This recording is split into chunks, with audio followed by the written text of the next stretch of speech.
to remember that even in a world that is rapidly evolving, something remains timeless. And this particular part is the element of music. Please give a warm welcome to Ronaldo, the violinist.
Beautiful. Thank you so much. Let's give it up one more time for Ronaldo, please.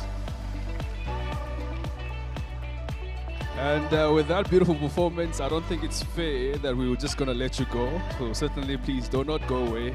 We'll certainly need you back on stage later on to give us another performance. Happy to see a lot of young people in the room. Thank you so much for joining us for this 8th National ICT Summit. For those who are not here, or perhaps for our friends who couldn't make it, we are broadcasting live on NBC2, and of course, we're also streaming live on NBC Digital page on YouTube, as well as that of the Ministry of Information and Communication Technology on Facebook. Once again, it's a pleasure to stand before you here to gather bright minds in the ICT sector to, of course, deliberate on a lot that has been changing in the digital transformation or digital era. And for now, we are going to go to the next item, which is on our program, which is, of course, to introduce our next speaker. Exactly. And the next part is a message from Ms. Doreen Bogdan-Martin, Secretary General of the International Telecommunication Union. Ronald, welcome them on stage.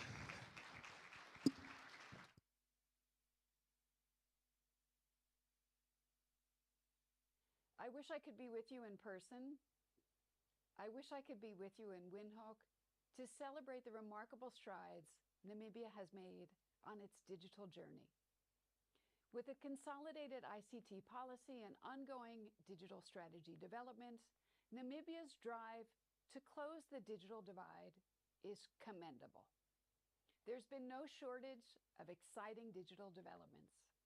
From drafting a national emergency telecommunications plan through the Policy and Regulation Initiative for Digital Africa, to the National E-Waste Monitor, published this year, I would encourage you to use this document to inform your e-waste management strategies and policies going forward. A new connection to international subsea cable network has game-changing potential to bring meaningful connectivity to communities across the country. You can be proud of this important work done towards building resilience.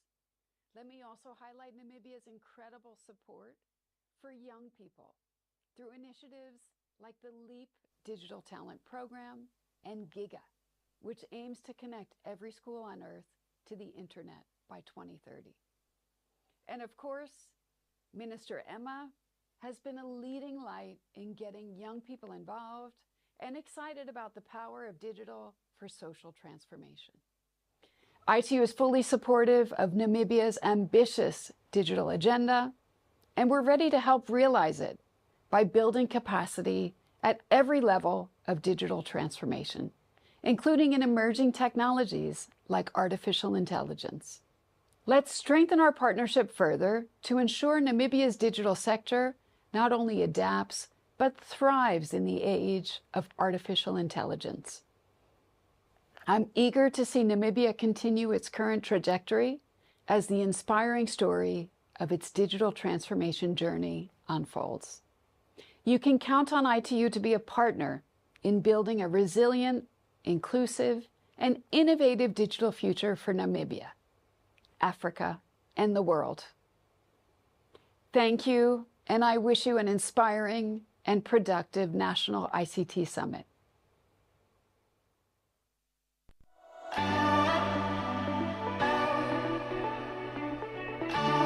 Ladies and gentlemen, as we've highlighted, the theme for this particular year's National Summit is building resilience to adapt or die in an era of digital transformation as well as artificial intelligence. Now, as we continue with our program, please allow me to call upon the stage for the keynote address, Honorable Emma Theophilus, Minister of Information and Communication Technology. A warm round of applause, please.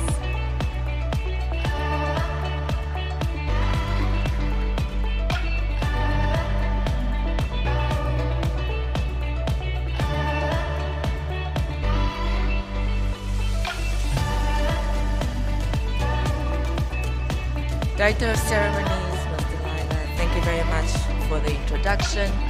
Honorable Modestus Amse, the Deputy Minister in the Ministry of Information, Communications Technology, who is also joining us for the first time at the ICT National Summit as a Deputy Minister and a former Chairperson of the Parliamentary Standing Committee on ICT.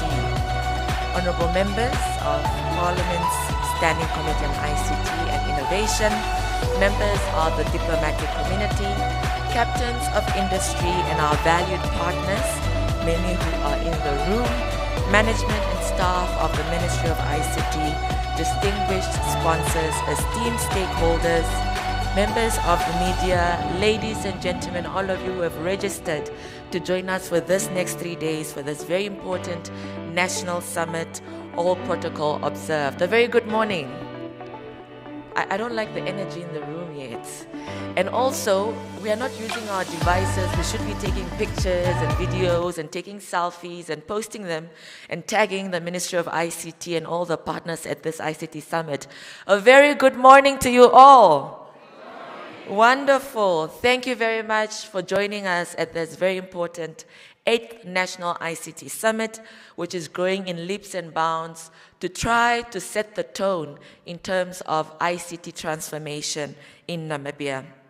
Ladies and gentlemen, it is both an honor and privilege to address you at the opening of the 8th National Information and Communication Technology Summit under this year's theme, as indicated many times before, and I quote, "Building resilience to adapt or die in the era of digital transformation and artificial intelligence." Ladies and gentlemen, as we gather here in Windhoek, where 3 days we will converge here at the National ICT Summit, we are at a pivotal moment in our nation's digital journey. The summit is not just an event, but a significant milestone in our ongoing efforts to shape Namibia's future in an increasingly digital world. In the current era, digital transformation and AI are reshaping every facet of our lives, from how we communicate and work to how we access services and interact with each other. Technology is driving change at an unprecedented pace. This transformation brings remarkable opportunities for innovation, economic growth, and social advancement. However, it also presents challenges that require thoughtful and proactive responses. Directors of ceremonies, ladies and gentlemen, the theme of this summit captures the essence of the challenge we face. To thrive in this new digital era, we must not only adapt to technological changes, but also build a robust and resilient framework that can withstand the rapid pace of these advancements. Our focus must be on ensuring that digital transformation benefits all Namibians and drives sustainable development across all sectors. The International Monetary Fund recently ranked Namibia 9th out of 54 African countries in terms of preparedness for the adoption of artificial intelligence in 2024. This ranking indicates that Namibia has made significant progress in developing the infrastructure and the underpinning environment necessary to leveraging AI technologies, showcasing the country's commitment to adapting to an evolving digital era. AI is at the forefront of this digital revolution. It holds immense potential to transform industries, enhance productivity, and solve complex problems. However, integrating AI into our systems and processes presents challenges, including ethical considerations, data protection, and the need for regulatory frameworks. As we embrace AI, we must ensure its deployment is transparent, ethical, aligned with our national values and priorities. And the idea behind it all is to ensure that AI is for the public good. Furthermore, the government of the Republic of Namibia is in the final stage of enacting the data protection and the cybercrime bills while proceeding with efforts to amend or repeal or replace our current Communications Act to encompass these advancements of the technological space. This important legislation will protect our people's personal information and their online presence while simultaneously safeguarding our digital infrastructure. On the 12th of August, I was in Helena, Fiji on International Youth Day. And I did indicate that our digital footprints are not like our physical footprints. The digital world is unforgiving. It doesn't forget easily. And once we have made something go online, it's sometimes very difficult to take it down or to erase it forever.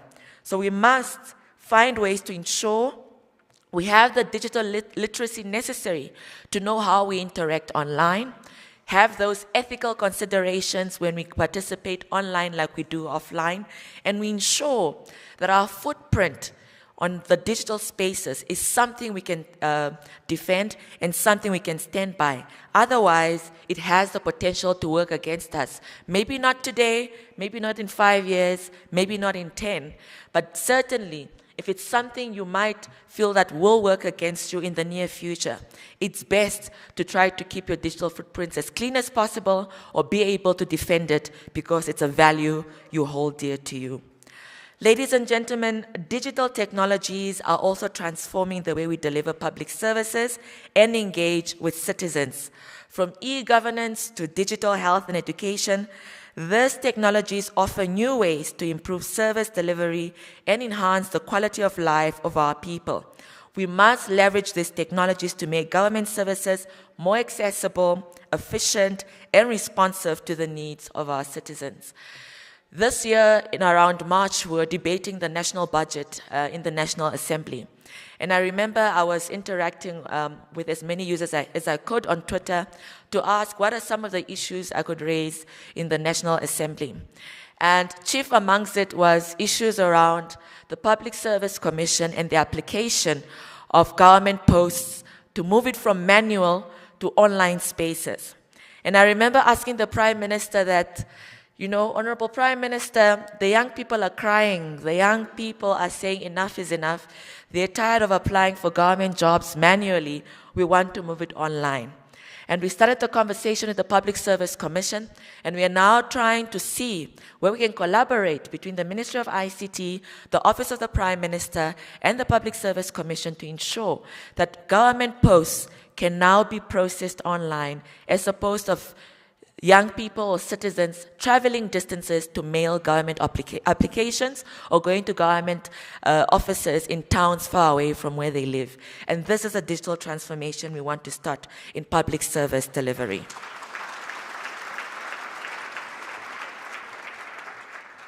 Therefore, with our local and international partners, we have developed a national digital strategy, and I'm very thankful to the Secretary General of the International Telecommunication Union, Madame Doreen Bochter-Martin, a very good friend of Namibia, the first female Secretary General of the I2U, who has been very supportive of the efforts we've been trying to do in Namibia. Because unfortunately or fortunately, Namibia is not an island on its own. We form part of a bigger community, whether it's SADC level, at the African Union level, or the global community, where advancements in technology are moving faster. And because we are a smaller state, we are a developing state, others are moving more advanced than us. So either we align and learn, or we pay attention to those advancements and try to catch up, or we continue to build relationships to ensure that definitely we are not left behind. Therefore, with our partners, we're able to develop this national digital strategy, which will narrow the digital divide, promote digital literacy, provide access to citizen-centric digital public services, as I've indicated earlier, and create greater economic opportunities for all Namibians. I thus urge our public and private institutions to prioritize the digitization of their services to ensure that the public access of their services can be accessed from all over the world. To navigate this technological change, a skilled workforce is crucial.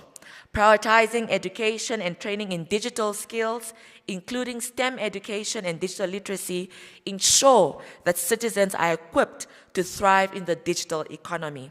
Supporting initiatives that promote these areas from an early age is key to long-term process and long-term success. And this is why, as a Ministry of ICT, we are working very closely with the Ministry of Education to see how we can get children, even from kindergarten, as digitally literate as possible. We don't want somebody turning 15 and they cannot optimally use a computer. It doesn't serve the interest of any government to have a country of citizens that are not digitally literate. And surely the government of the Republic of Namibia is not interested in having a nation that is unable to go online and leverage the opportunities online.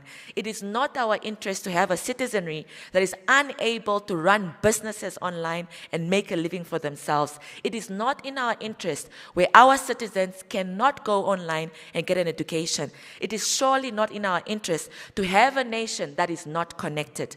Therefore, we do plead with our partners where necessary to meet us halfway to ensure that our nation becomes 100% digitally literate by 2030. Moreover, to be 100% connected also by the year 2030. And I can surely believe it that that is possible with our key populations that we have.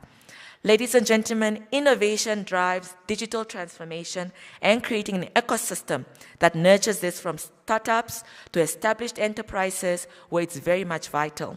Collaboration between government, industry, and academia is necessary to drive research, development, and the adoption of new technologies, fostering a culture of continuous improvement. I've noticed that when we are pushing this digital transformation, even in the public sector, we are fragmented. We are working in silos. Earlier this year, I put together, or actually convened, a high-level convening of experts, of policymakers in the public space to bring everybody together from research, from education, from trade and industry, from fisheries and marine resources, and various other sectors and industries, agencies of government to actually convene and say, with this national digital strategy we have actually developed and this digital transformation would like to advance, what will be your role and how can we complement one another without actually working in silos, without actually feeling like we are alone working on the solutions we'd like to drive in the digital space, and how can we bring all our efforts, all our resources, all our expertise together to ensure that we have one roadmap and that all of us are moving in the same direction.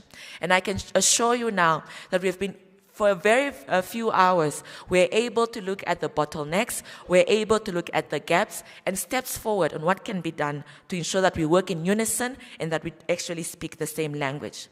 Ladies and gentlemen, it is essential to ensure that digital transformation is inclusive.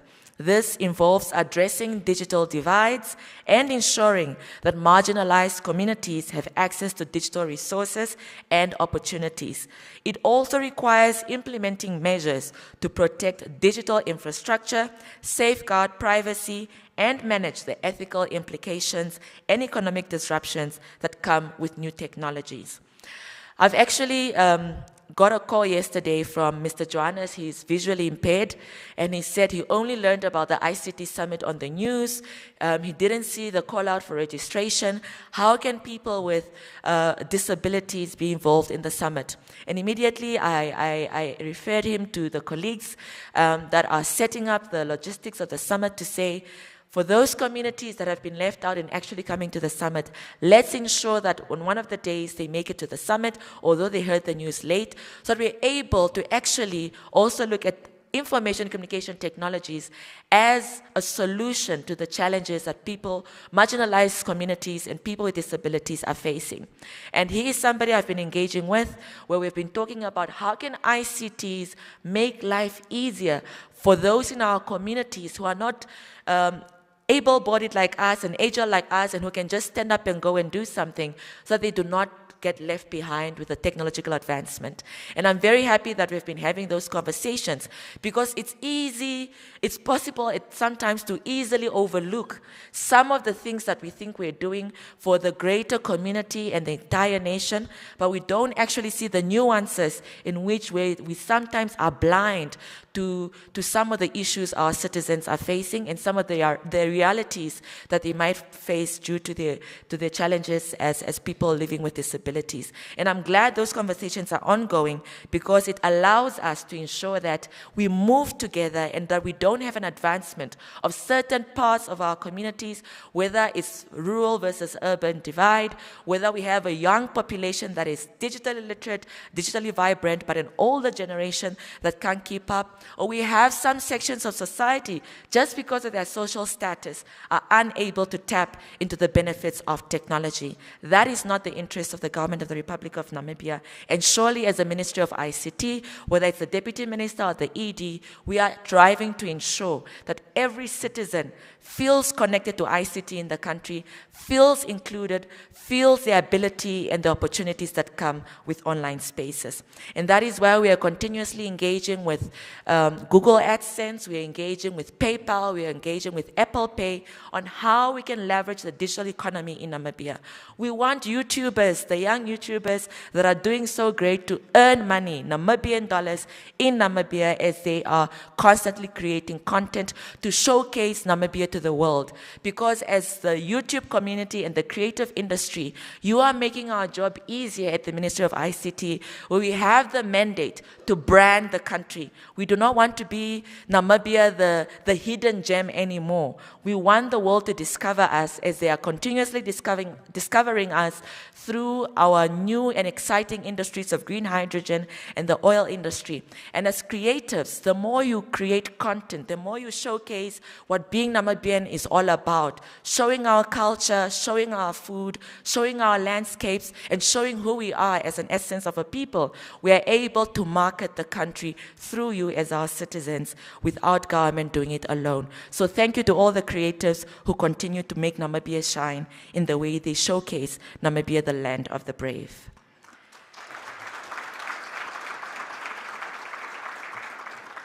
In conclusion, as we embark on this summit, I encourage all participants to engage in meaningful discussions, share insights, and collaborate on solutions that will shape our digital future. The decisions we make and the strategies we develop during these 3 days will make a lasting impact on our nation's digital trajectory. Every conversation that will happen at this summit will be rapporteured and will be taken seriously because it definitely informs the trends in our industry, and it's in our interest as a Minister of ICT to actualize the aspirations and the needs of the ICT industry in Namibia. Let us embrace the opportunities presented by digital transformation and AI with optimism and determination. Together, we can build a resilient, innovative, and inclusive digital ecosystem that will drive Namibia's growth and secure our place in the global digital economy. And it's no coincidence that I'm wearing this Palestinian scarf as our commitment of the government of the Republic of Namibia and the people of the Republic of Namibia with our solidarity with the people and the children of Palestine who are unable to tap into the international ICT space because they continue to die at the hands of the oppressor. Ladies and gentlemen, I now have the distinct honor of declaring the 8th National ICT Summit officially opened. Thank you very much.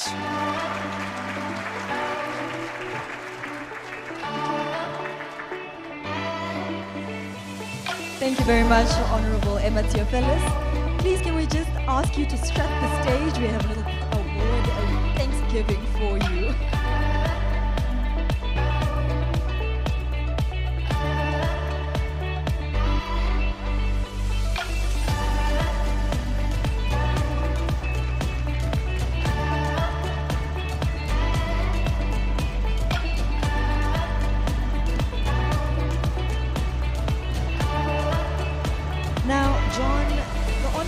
Mentioned something very important. She said the energy in the room is very tense. Wouldn't you agree?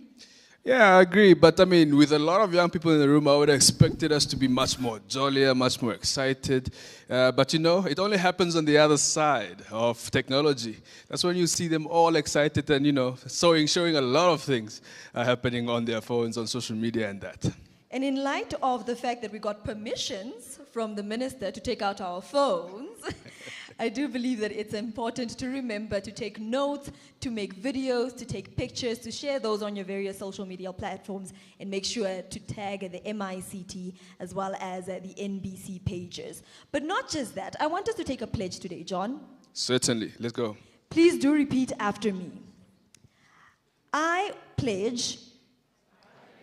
We can do better than that. Let's try that again. I pledge. I pledge. To continue to build my resilience. To continue to build my resilience. In order to adapt and not die. In order to adapt and to not die. In the era of digital transformation and artificial intelligence. In the era of digital transformation and AI. Now, when we hear the word death, we get scared. Certainly. And when we get scared, what do we do as humans? We want to adapt. We want to make sure to survive, as we mentioned earlier. So let's make sure that we adopt in this environment and embrace this digital transformation. Absolutely. And speaking of adapt, you know, we have a lot of digital, you know, platforms now. And a lot of students being here, I see some here. Of course, we do know ChatGPT, which is on speed dial, when we, of course, are always trying to finish those assignments. So this is what we're trying to do. We're here to embrace those new technologies and, of course, just appreciate, of course, the growth of digital transformation here.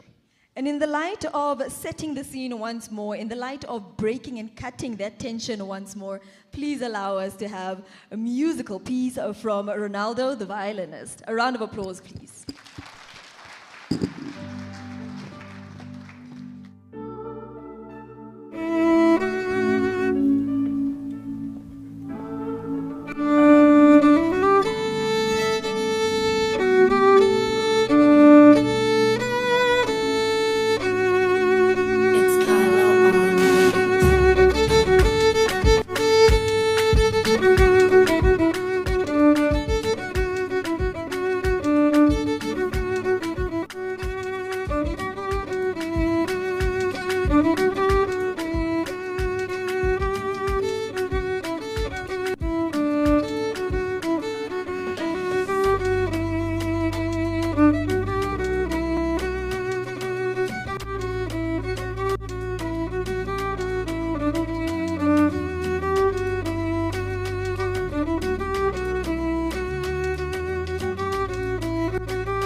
All right, one more time for Ronaldo, please.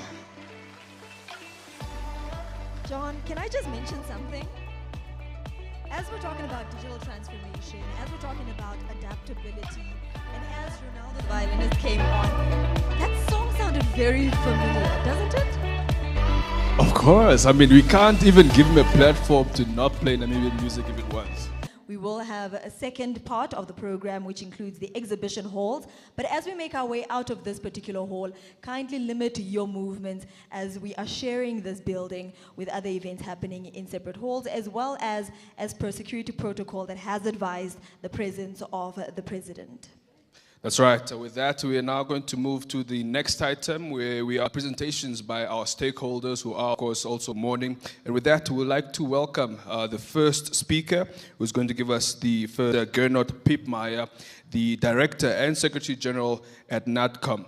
Please, let's give him a round of applause as we welcome him on stage.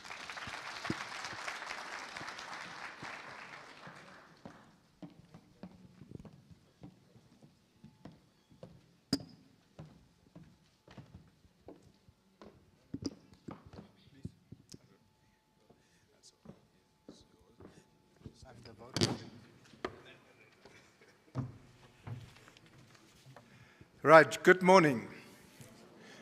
Director of Ceremonies, Honorable Minister Emma Theophilus, the Minister of ITC,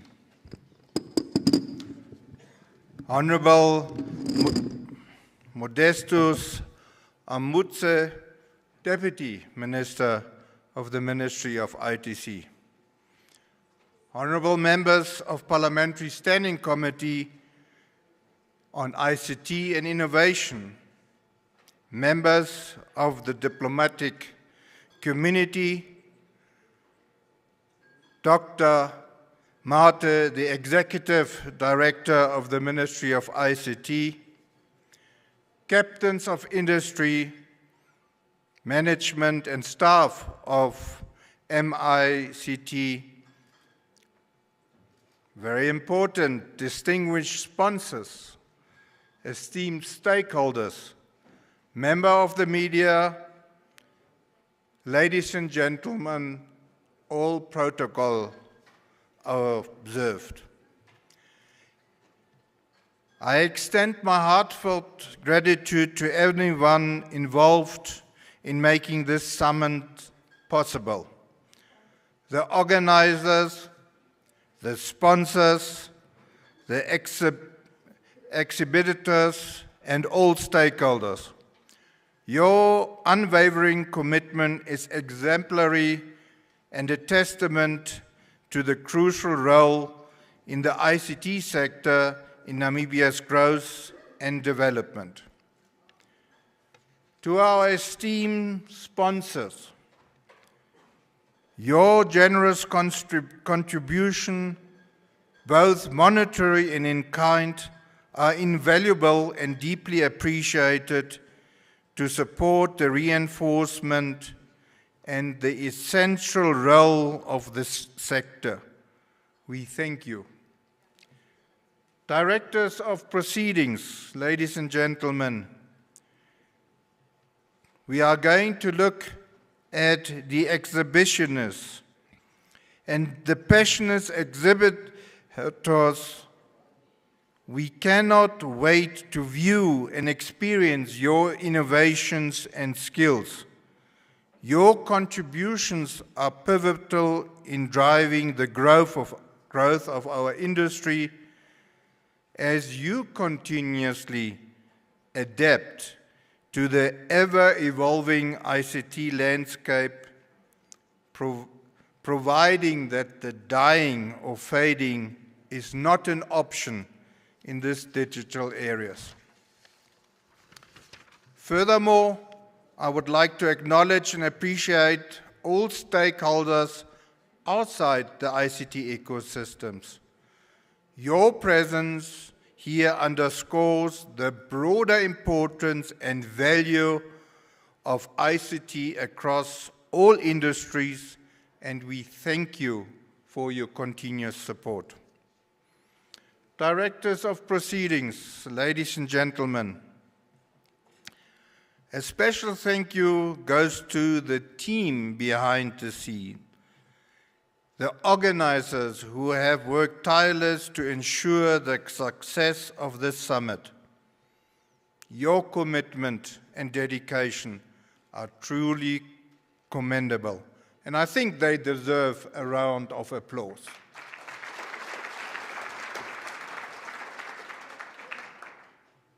To the media, we are grateful for your continual focus on the ICT sector and for providing the robust coverage of the summits. Your role in disseminating information and raising the awareness of an area to access information is crucial to our collective success. We are now navigating in an ever-changing ICT landscape. Let us remain vigilant and committed to creating the avenue for a prosperous and inclusive future. May this 8th National ICT Summit demonstrate our national resilience and adaptability as we continue to embrace the digital transformation and the advancement in artificial intelligence. And I see now on my right all of those sponsors we've been alerting to are presented on the board, and without the fear of really leaving any of those important partners out, there you have all our partners who contributed towards the event, and I think they also deserve a very loud round of applause.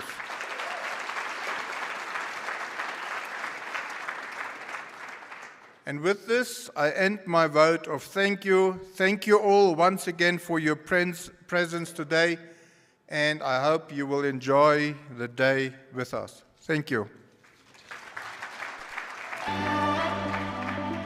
Thank you very much. Please, can we have another warm round of applause? All right, so Mr. Pepmeyer just joined us as well in the center of the stage here for a picture, as well as good that you get to walk away with here.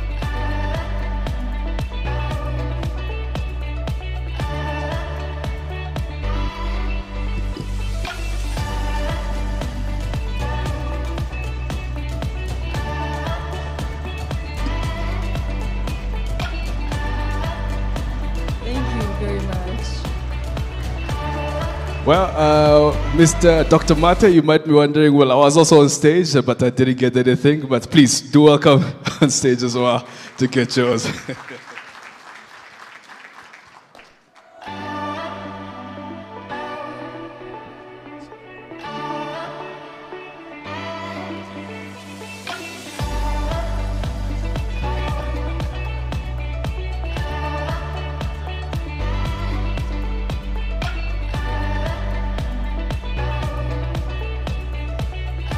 All right, thank you so much, Dr. Mate, and I would like to apologize to everyone that's here. I actually, jumped the gun here. That was not a presentation, but rather it was the vote of thanks of Mr. Pepmeyer.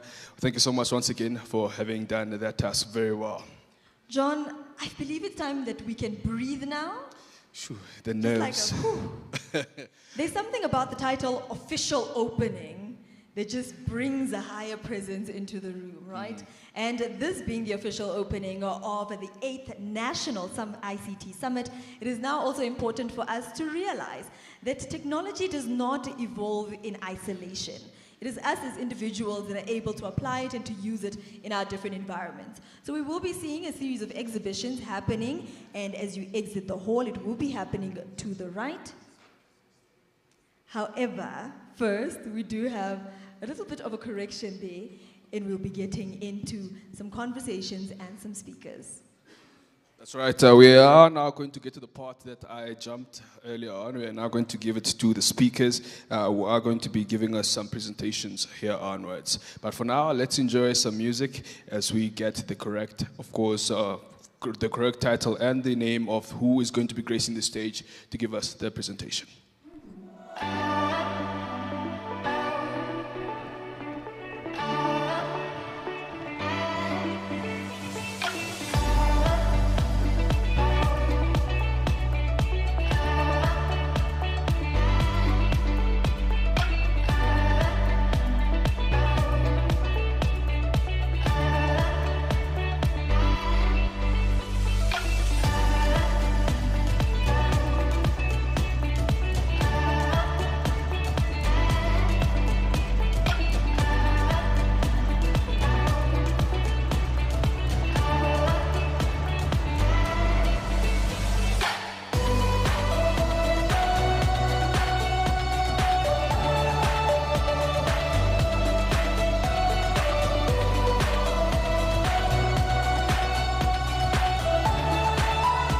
Now the issue is, right, when you give the floor to all, you probably know this by now that we love to take our pictures. And when we start taking our pictures, we do not stop to take our pictures. So I had to get off stage for just a short brief period and beg the organizers, please can we take a couple more pictures.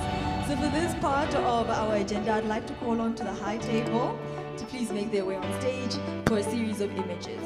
Because we're in this digital transformation age, we also know the term, you've probably heard it, that if you haven't snapped it, it did not happen. And we invested a lot for this to be made and to happen. Therefore, we will snap. Please can you join us on stage for a picture?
Remember what I mentioned about the selfies? This exactly is what I'm talking about. So at last year's ICT Summit, I took a group selfie and it was posted on the platform. I've just been reminded that we must keep the tradition. So I'm going to ask, of course, the team here at the front, those with me, but also all of you, I ask you to please stand up so you're part of my selfie. If you don't find yourself in the selfie, it's not my problem. It's your problem, oh.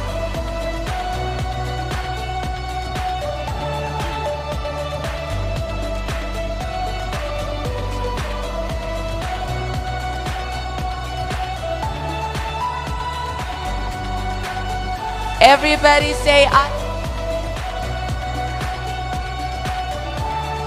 No, not loud enough. ICT. Repeat after me. My Namibia, my country, my pride. Thank you, ladies and gentlemen.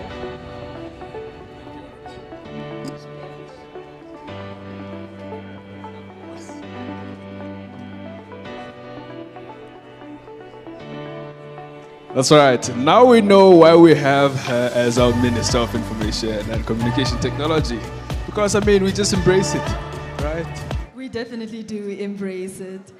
So as we've communicated, there will be a ribbon cutting ceremony to open up our exhibitions that will be happening in the hall. Please do take note that as we move around the facilities that we are mindful of the presence of the President, and therefore that we limit our movements in the space. Now this is the official opening of the 8th National ICT Summit, but it is day 1 of 3. Are you excited for the 2 coming days? Oh my goodness, I'm excited because we even have a youth day that's also part of this whole, celebration of the ICT Summit. So that's going to be my favorite and looking forward for that especially. And what I love about it as well is that even though you're not able to physically attend for the coming 3 days, you can also still join virtually, either by streaming live or on the NBC as well as the MICT platforms, or watching on NBC2. So please, let's be mindful of that. For now, we'll be moving to the ribbon cutting ceremony. This will be happening just as you exit the hall towards your right. But before we do that, we need to close as we've begun. Absolutely. And I also have it under good authority that we are going to have one more presentation before we just get to that part. So we are now going to invite on stage Ms. Linda Ipinge-Nakale, the Director of ICT, of course, at the Ministry of Information and Communication Technology, to give us one presentation. And of course, then we move to the next item, which is the ribbon cutting. Ms. Linda, please just make your way to the stage. And I advise that you just come and stand in the center. Your screen and everything else has been prepared. Please, let's give her a round of applause as we make her to the stage.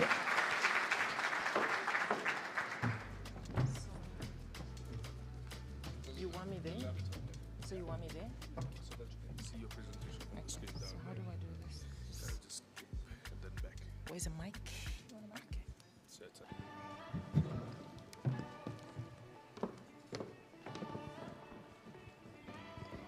A very good morning to all of you.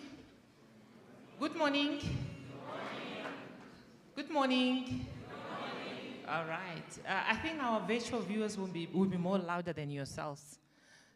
Can you outdo them? Good morning. Good morning. Yes, thank you so much. I stand on the protocol as observed.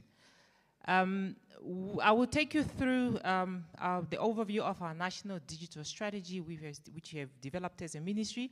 I think the Honorable Minister has mentioned that we have a national digital strategy in place.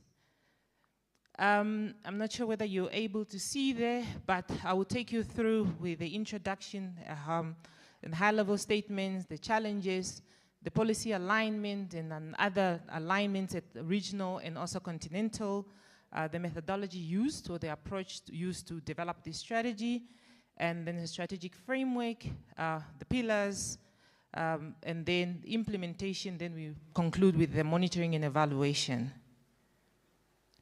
Now, one would wonder, I think the Honorable Minister also mentioned already in terms of what the strategy ought to achieve, but this is a blueprint for the country, which is quite comprehensive, to harness digital technologies for economic growth, social inclusion, and overall societal advancement.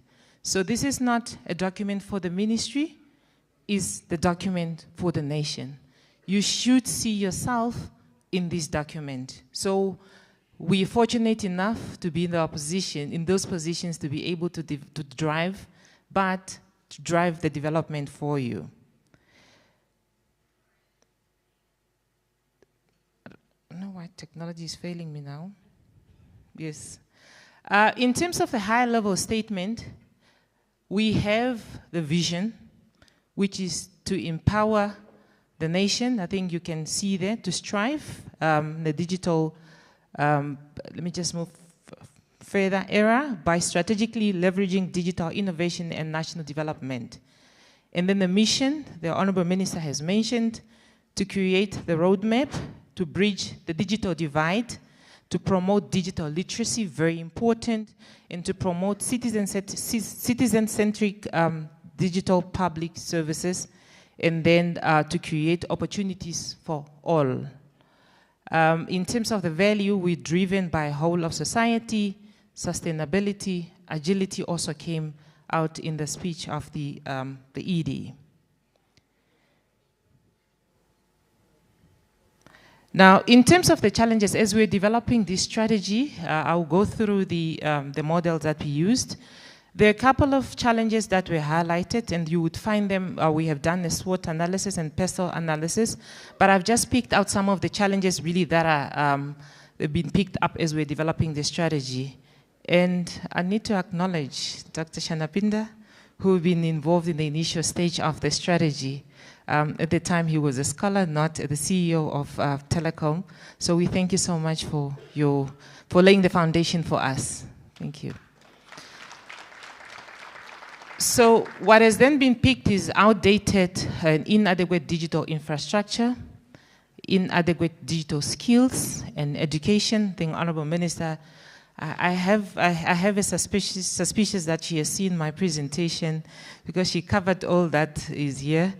Outdated or absent legal and policy framework, access to electricity and affordability, access to ICT services and also affordability, the mobile broadband penetration, e-government rollout. I think we have heard from the Honorable Minister in terms of the initiatives that we want to introduce as government to ensure that e-government services are available, low level of digitization activities and integration of local content. We talked about our creators, low intensity of mobile app development. Yes, we are developing applications, but we need to do it at the higher speed.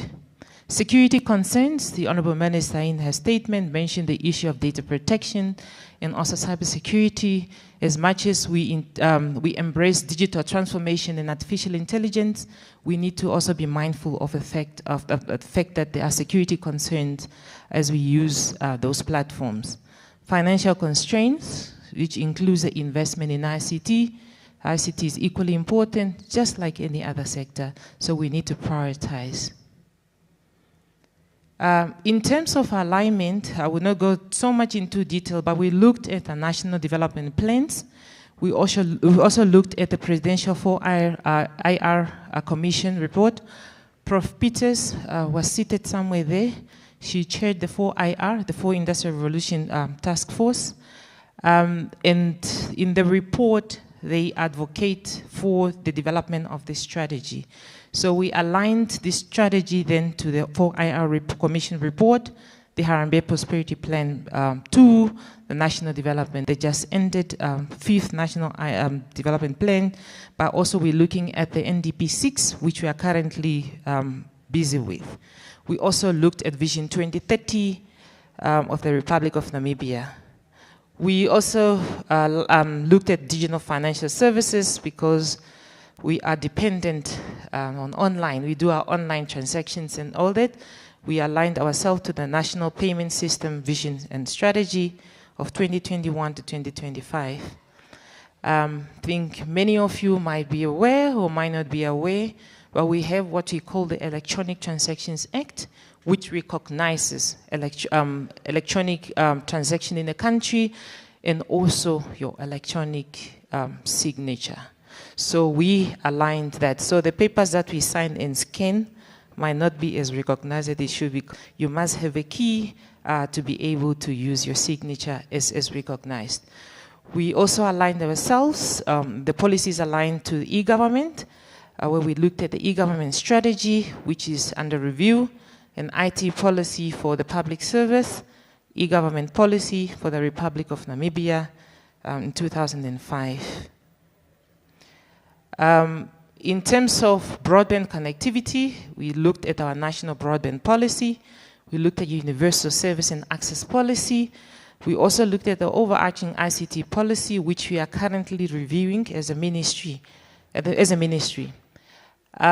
the cybersecurity space, I'm not sure, maybe just to communicate to you that as a country we have what we call the National Cybersecurity Strategy and Awareness Racing Plan, which we are implementing with the partners at the moment.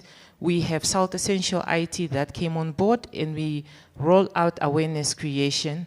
2 weeks ago, the ministry, we signed the Memorandum of Understanding with Lifeline Childline Namibia for us to roll out awareness to the children.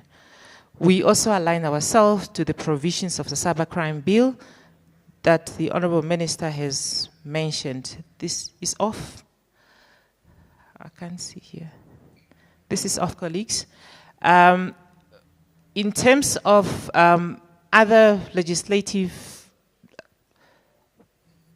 framework, we also looked at our draft data protection bill as highlighted by the Honorable Minister.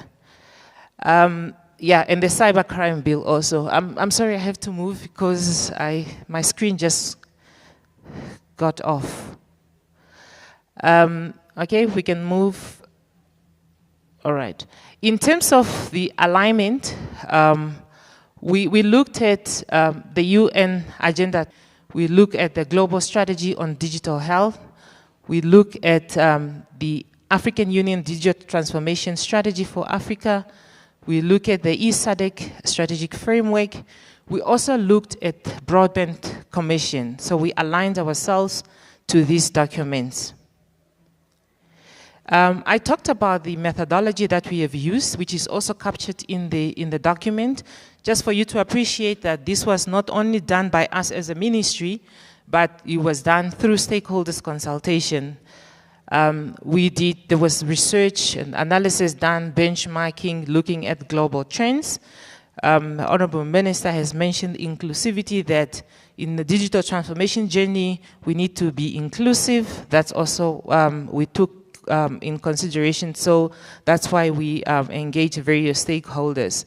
So there was a digital landscape assessment that was done, stakeholders workshop, also some collective quantitative data required for the assessment. And then we had stakeholders workshop, there was a survey, most of you were involved, and then one-on-one interviews. And then we finalized that first segment. We then hosted the validation workshop. Now, in terms of the framework, I don't know why this is. Yeah, in terms of the framework, I've mentioned earlier in terms of the vision where we want to, what we want to see, and the mission statement. But I think key on this slide is basically, these are the 5 pillars that are, there are 5 pillars, there should be 5, that are in the strategy. We heard a lot about digital infrastructure, which is quite important, and digital skills, that's the second pillar. And then we looked at the digital government, very important, the issue of e-governance that we talked about, industry and innovation, the Honorable Minister spoke at length on that, and policy highlighted earlier in terms, and I think Honorable Minister also has mentioned in terms of how we are with our legislation and policies. Now, also, the strategy touches on cross-cutting themes, gender, youth, cybersecurity, and emerging technologies. I've mentioned also the issue of the fundamental or foundational values, the whole of society approach, sustainability, and agility. So this sums up actually, I think this is the heart of the strategy, to lay the foundation for us to be able to achieve the objectives that we set for ourselves and address the issues that were identified throughout the process. In terms of digital infrastructure, I would just say there are various objectives. One, really looking at accelerating digital infrastructure development and accessibility. One, the strong cybersecurity measures to protect digital infrastructure against emerging threats and vulnerabilities. And these are the outcomes in terms of what we want to achieve in those objectives. The digital skills, we talk about basic literacy. I'll refer to the speech of the Honorable Minister in terms of but to use that for good use.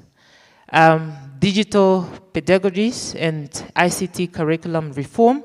This is also one of the objectives really that we would want to ensure that we equip all the digital platform users or services users.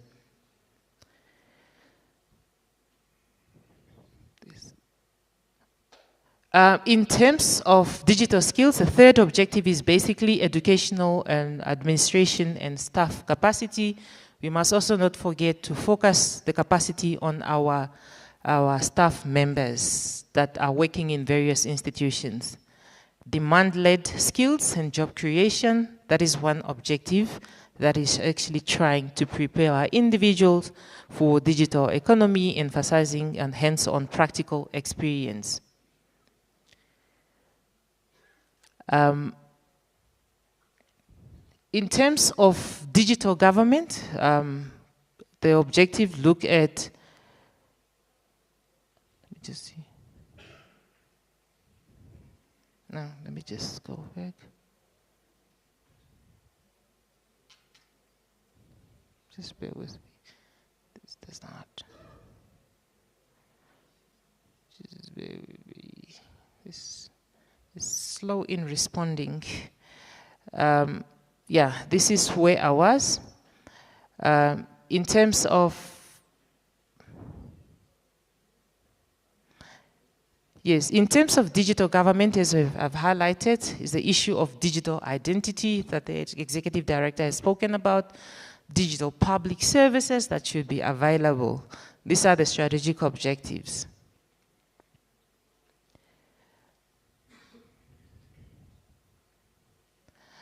Yes, also change management, quite important, and also public sector capacity. The fourth objective under this pillar is government data center and cloud plan. And whatever is being said here, some of these things are already in the process.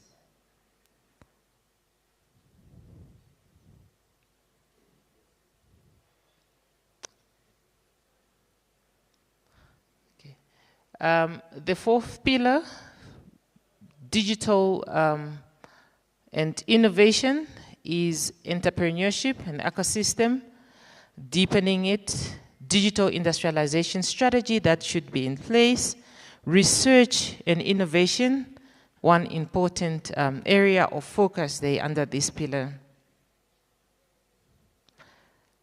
In terms of the last pillar, which is the policy and regulation, we are actually, the objective is about emerging technology governance, adoption of the outstanding legislation, and then regulatory sandboxes. That is one of the objectives that came out from the stakeholders that I think the industry can also interrogate. Most of your institutions were involved in the development of this strategy. Now, in terms of the implementation of the governance model, is that the Ministry of ICT would lead this.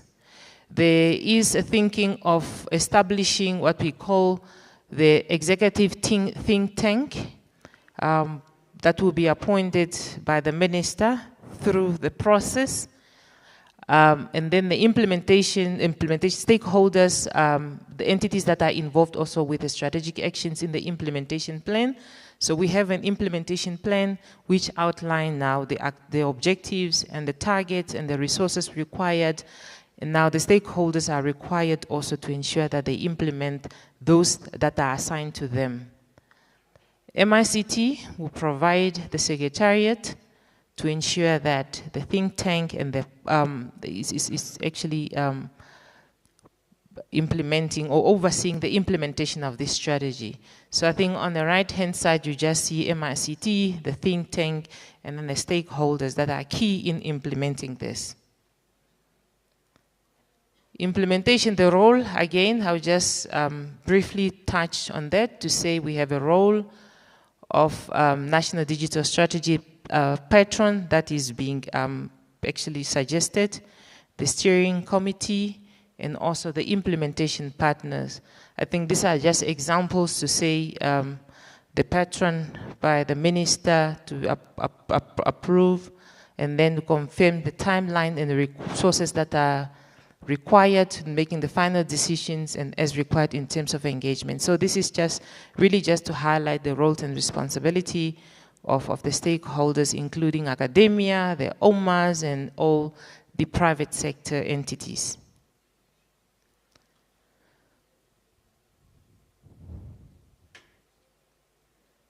In terms of monitoring and evaluation, as I'm concluding, we are expecting that for this strategy to be implemented and for us to oversee that we're implementing it. Provision is made that there should be reports that are produced quarterly, annually. There should also be midterm evaluation and the end-year term evaluation. And those are the roles just to ensure that we just don't wait until 5 years for us to do the evaluation or the monitoring, the implementation of the strategy, but then there are measures that are put in place. In short, that is actually the overview of our strategy. I will just conclude then with our way forward to say we are at the stage where our document is 90% complete. We are asking just the stakeholders to validate the activities that are assigned to them, including the budget and the timelines also. We then would finish the strategy. It's important also to highlight that before we implement the strategy, we need to take it back to Cabinet. When we started this process, we were given a go-ahead by Cabinet for us to develop the strategy. Now that we have developed the strategy, we then have to again submit it to Cabinet to approve it, then we can start with the implementation. But then before we implement, the idea is also to launch it where the stakeholders really can again get to know the details of the strategy and that there is a strategy that is in place. So that is basically in terms of my presentation, what we wanted to bring to your attention. And we tried to zoom this in, looking at the theme of this summit, talking about digital transformation. Now, as a ministry, we try to zoom in to say, this is what we are doing as government to ensure that we drive that digital agenda. So it just so fit that we have this strategy presented to you, so you get to appreciate what has been done. Also appreciate, we appreciate your comments, if you have any comments that you would want to give into this national document, because it touches the lives of all of us, myself and that of yours. Importantly, you are our stakeholders, and you might see something that we have not picked, but you're welcome to give us any of the inputs. But basically, that's all we wanted to bring to your attention. Thank you so much.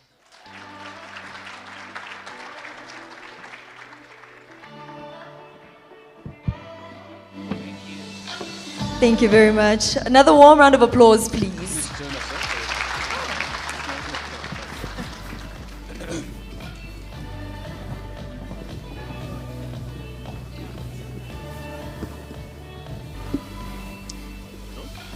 Thank you. Thank you so much. Let's take a look at that one. All right. Thank you.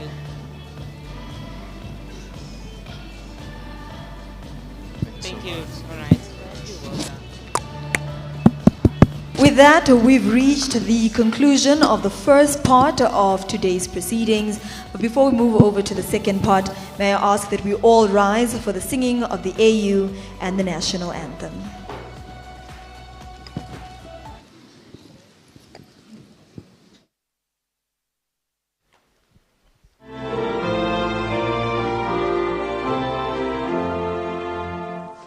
Let us all unite to celebrate together the victories won for our liberation.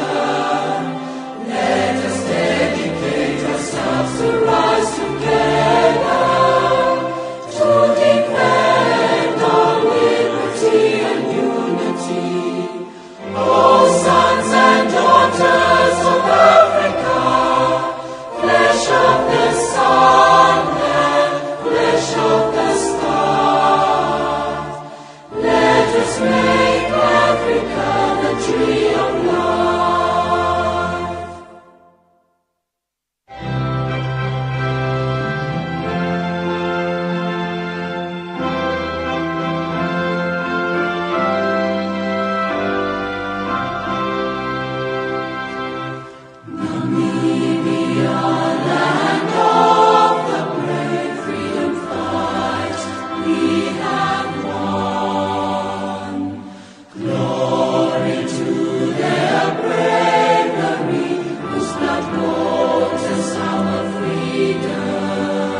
Namibia, our country, Namibia, motherland, we love thee. Thank you very much. We may all be seated. All right, before we move on to the next item on the program, which is the ribbon cutting, I would like to invite the Honorable Minister, as well as the sponsors, the CEOs of the institutions that have sponsored this event, to, of course, just join the Minister for a group picture on stage.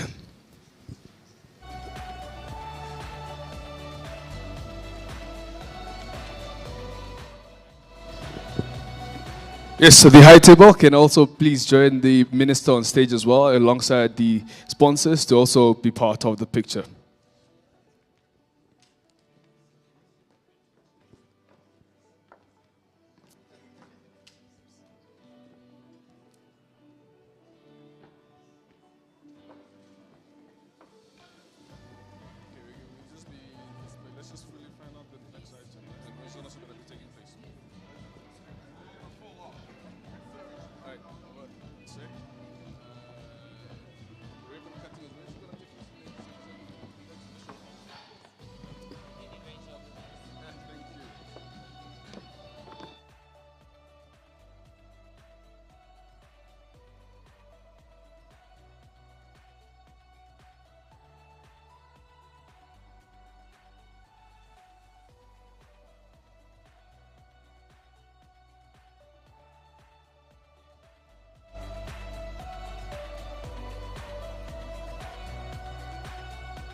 As the Honorable Minister, as well as the High Table and our distinguished sponsors for this particular event make their way out for the ribbon cutting ceremony, it is also important once more to embrace the topic and the theme under which we're having this year's 8th National ICT Summit.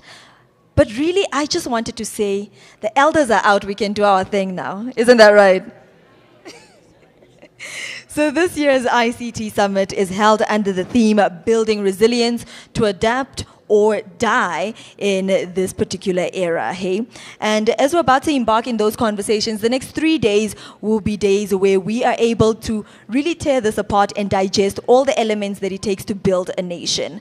Earlier on, I had a conversation with one of the ladies that are joining us in this particular hall, and I highlighted to her the importance of having and sharing spaces such as these, because oftentimes we're in our specific industry. You're in the broadcasting industry, you're in the IT industry, you're in the healthcare industry, and you focus on information as well as communication technology in your own industry, that we overlook what the other industries are doing. We also heard earlier from Honorable Minister that elements such as digitalizing our government applications for jobs as well are issues that are currently underway and being looked at. And when we stay in our bubble, we do not spread ourselves out to be able to identify that these are conversations that are currently happening in the country. So they will be making their way back into the hall soon, and once they do so, we can proceed with the second part of our program, which is that of the presentations. Thank you.